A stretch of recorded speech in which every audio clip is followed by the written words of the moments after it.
loving the area. Had a chance to go for a bit of a cruise along the harbour, and went past where the car ferry crosses, and saw all of those waterways tucked away, which you wouldn't know about. And then I've learnt a bit about how the Hastings River runs, and went to a couple of the beaches and the lighthouse at night, and just saw the coast from there.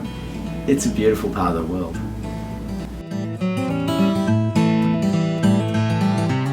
I love surfing, but I didn't bring my board up because I was coming up from Bendigo, and it was just kind of like boing in Sydney and then straight up. But next time, definitely, I saw there's just breaks. There were some beautiful left breaks coming off the main beach, or just before the main beach, because we drove along the coast road, and I was like, oh, I want to go for a body bash. Well, you're in eastern suburbs, I suppose. Yeah. That's a prerequisite. Yeah, or Bondi, and the smell of the salt. Yeah, it always gets you me. need it, don't you? Yeah.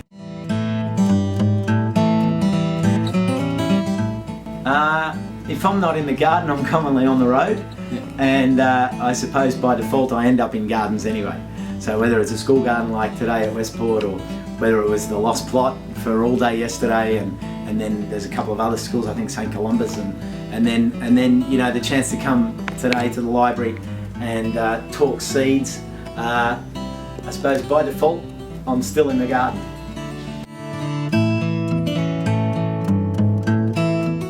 Yeah, the More Please Orchestra is something that we've had going for a long time. It's probably a side of things that most people wouldn't know that much about.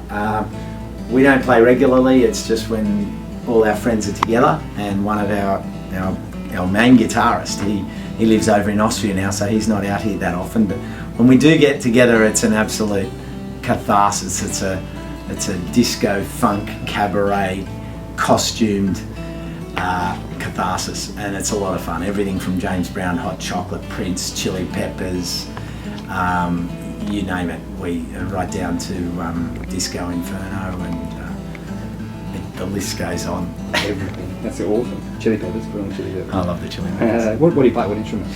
I'm sort of fairly reserved, jumping around out the front. Oh yeah? Play, well, sing. Some people might call it singing, but yeah, I sing and play sax.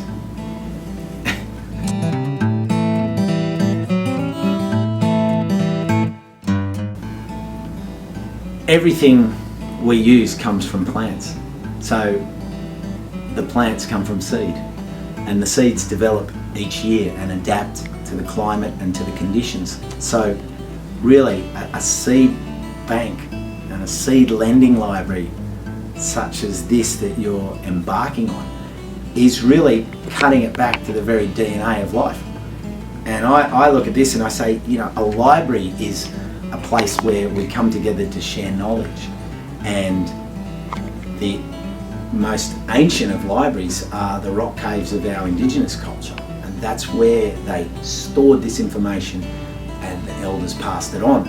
And that's all that this is, in a different form, in a different culture. Prior to this, we had places like Ephesus in Turkey, where the first library of Western civilization was supposedly built. But this is the core of a community.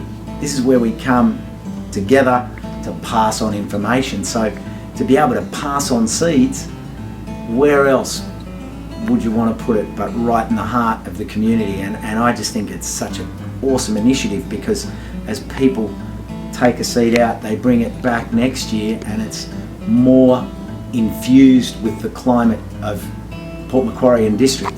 So there's your resilience, there's your climate change being built in to every garden out and around the community. So everyone is a climate change activist, because they're doing their little part by just bringing in the seeds of one plant.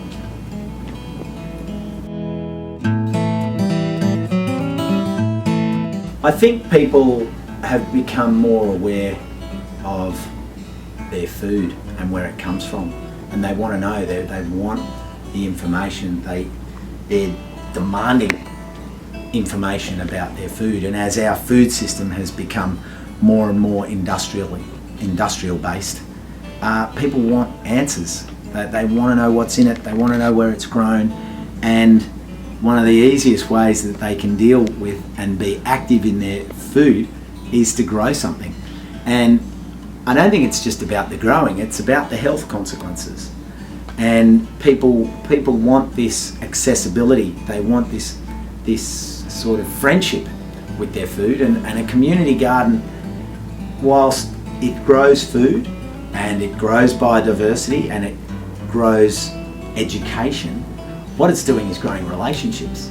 And I think they're the part of it that we can't underestimate, because it's those relationships that then share the knowledge at a different level. It's not like coming down from above, you know, you must do this and you must grow your 2 square metres. No, it's like, I want to be here, there's a local skilled person running a workshop, so that the community garden becomes the hub of learning and the hub of coming together.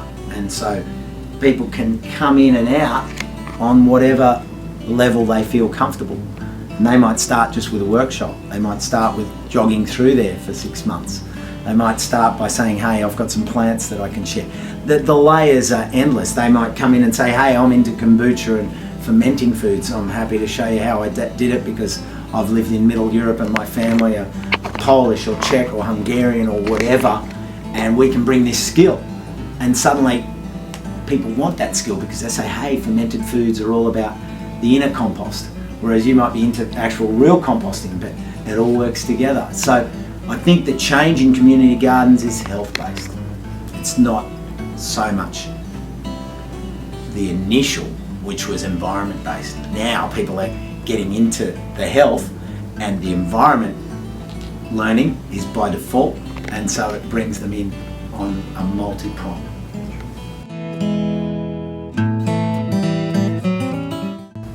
Yes. Yes? Yeah, I haven't got my wallet, but I could show you.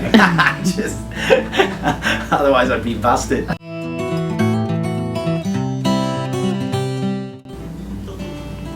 The whole concept of a library has been bombarded with the new information superhighway, and I think there's an element of the library that has shifted to the net, and that's very valuable because you can access information very quickly. But I don't think the place of the library will ever be shifted, because there is a place where information does need to be three-dimensional.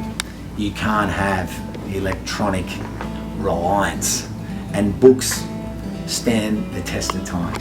They survive. When they're looked after in a shelf like this, I can pass them on to my grandkids and then they'll pass them on. Whereas if you don't have, I mean, the moment that runs out of battery, it's useless. And that to me is the difference, that this is very valuable, I can get things on the run, but I think the place of putting things down for perpetuity, putting things down for students to be able to, for kids to be able to learn and maintain that hand-eye, sit in a chair, read a book, get to know a book, understand that a book is information that can stay with you and you can revisit it all the time. That's never going to change. And I'm certainly an advocate of libraries. I love libraries.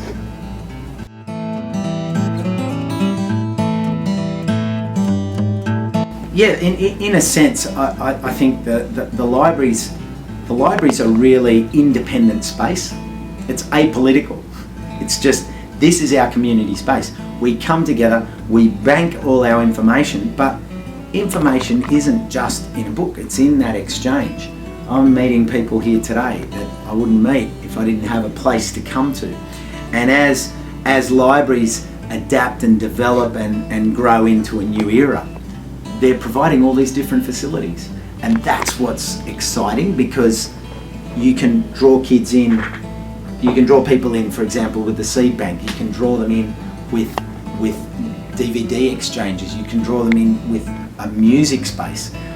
I think it's limitless, but the core function of being a bastion, like a literal meeting point, that is only as limited as the librarians and the community want it to be, and with the support of of council and with the support of creative librarianship, these spaces can just get very funky.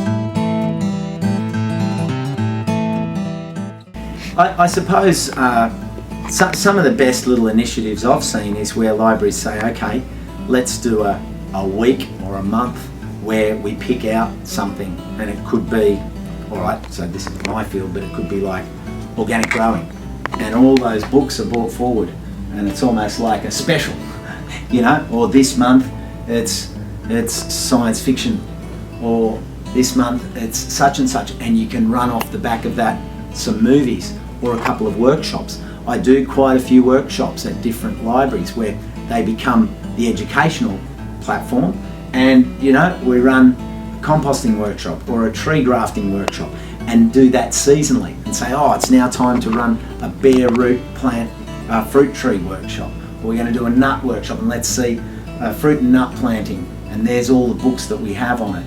So you can actually pick out the eyes of specific specialities and highlight it, and get one of the local specialists or pull someone in from out of town and run a movie night, run a workshop, and run a day where people can come and just meet and greet. And so those sorts of things I think are as limited as the boundaries of the region, you know, because you can find, you know, who are your specialists, what is your region known for, and let's pick that out, and let's talk seafood, and let's get, you know, all the local seafood specialists, the fishermen, the providores, and then maybe you can do it just with a chef. So you can do these different slants. You say, oh, we're going to do something about seafood, but we're going to have a chef here and fishermen, and get them to talk about it. And you could do the same with motorbikes. You know, you get your motorbike specialist, get them up here, and we're going to do a workshop on motorbikes and so on, and then do it on fishing, or do it on sport and get a sportsman here. I just think you can pick all corners of society and just say, well, let's, you know, maybe that's in the lead up to the sporting season. These are all our sports books. So yeah, it's